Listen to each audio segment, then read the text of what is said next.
episode of Capture Guru. Today I've got a great shoot with a Harly Davidson. This is a Fat Boy, beautiful bike. I used to have a Fat Boy, so I'm a real big Harly fan. And we're going to have some fun today. And I'm going to be photographing this bike conventionally. We've got a bounce here. And then I'm also going to be doing some light painting, and we're going to try and create some really nice effects. And then I'll show you later in Photoshop and in Capture One what we can do to create a really amazing shot. And then I'm also going to be doing a portrait with the owner of the bike, where we're going to take a picture of him. So we're going to cover quite a lot of things today. And I'm going to be using this beauty. It's a Fuji GFX 100. It's their 100 megapixel camera. I love this camera. It's absolutely amazing. The quality is out of this world. It really is something very special. What I really like about it is it gives you the option of shooting medium format, but at the same time give you the feel of though you're shooting with a SLR type camera. So it's really simple, easy to work with, nice to handhold or to shoot on a tripod. Its abilities in studio are phenomenal.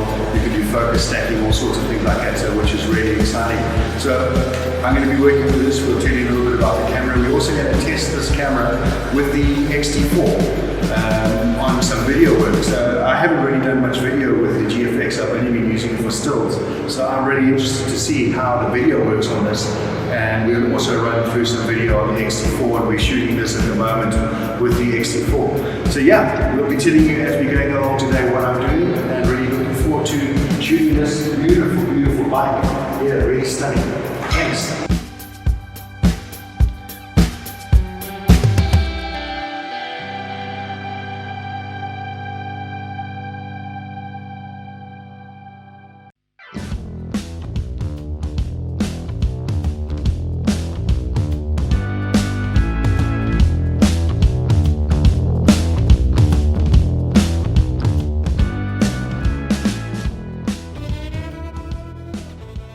Alright, so now what we've got here is I've got Daryl. He's the owner of the bike. Hey Daryl. So he's the one who gets to enjoy this bike, and I'm really envious of him. But what I've done for this particular shot is I've lit the bike pretty clean, and I've put one light off to the side, which we'll show you just now, that I'm bouncing into Daryl and creating a light to the side. So you've got a bit of side light that's lit in, and so it's got a bit of mood. And then when I get into post, I'll push the contrast and we'll work it a little bit to give it a little bit more mood. So with him, I've wanted to light it a little bit cleaner.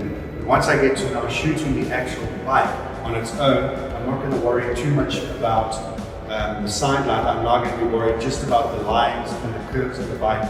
And I'm going to be using a combination of flash and then coming in with light painting afterwards. And we've got a great tool that I'll show you later, where we actually light and we can adjust the color temperature so it matches the light. So this is a great lighting setup. It's got a bit of mood in his face. We've got light moving across the side of him. So yeah, it's an interesting looking light. So yeah, we'll move on to the next part of the shoot. Thanks, Daryl. Thanks for the bike. Great to have the shoot. Okay, so I've got here from Photo Hire a Savage light wand. It's really great. You can adjust the colors on it. You can whatever your hue or saturation on the actual light. And I'm going to be using this to light paint. We'll obviously set it onto a neutral 6000 Kelvin. And what I'm going to do is, because when I'm light painting, I'm going to be painting over the bike like that. I'm not going to be wanting this to be getting into my camera.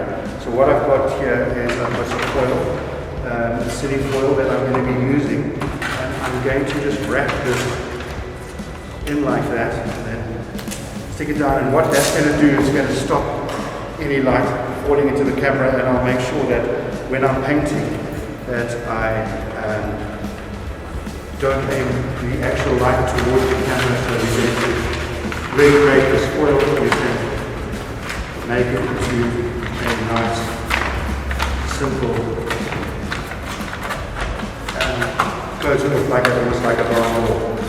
So yeah, really nice and simple. It's amazing what you can do with black wrap and for shading of light. So now once I actually get to painting, you'll see when I'm doing that, you don't see it, and then I can just paint.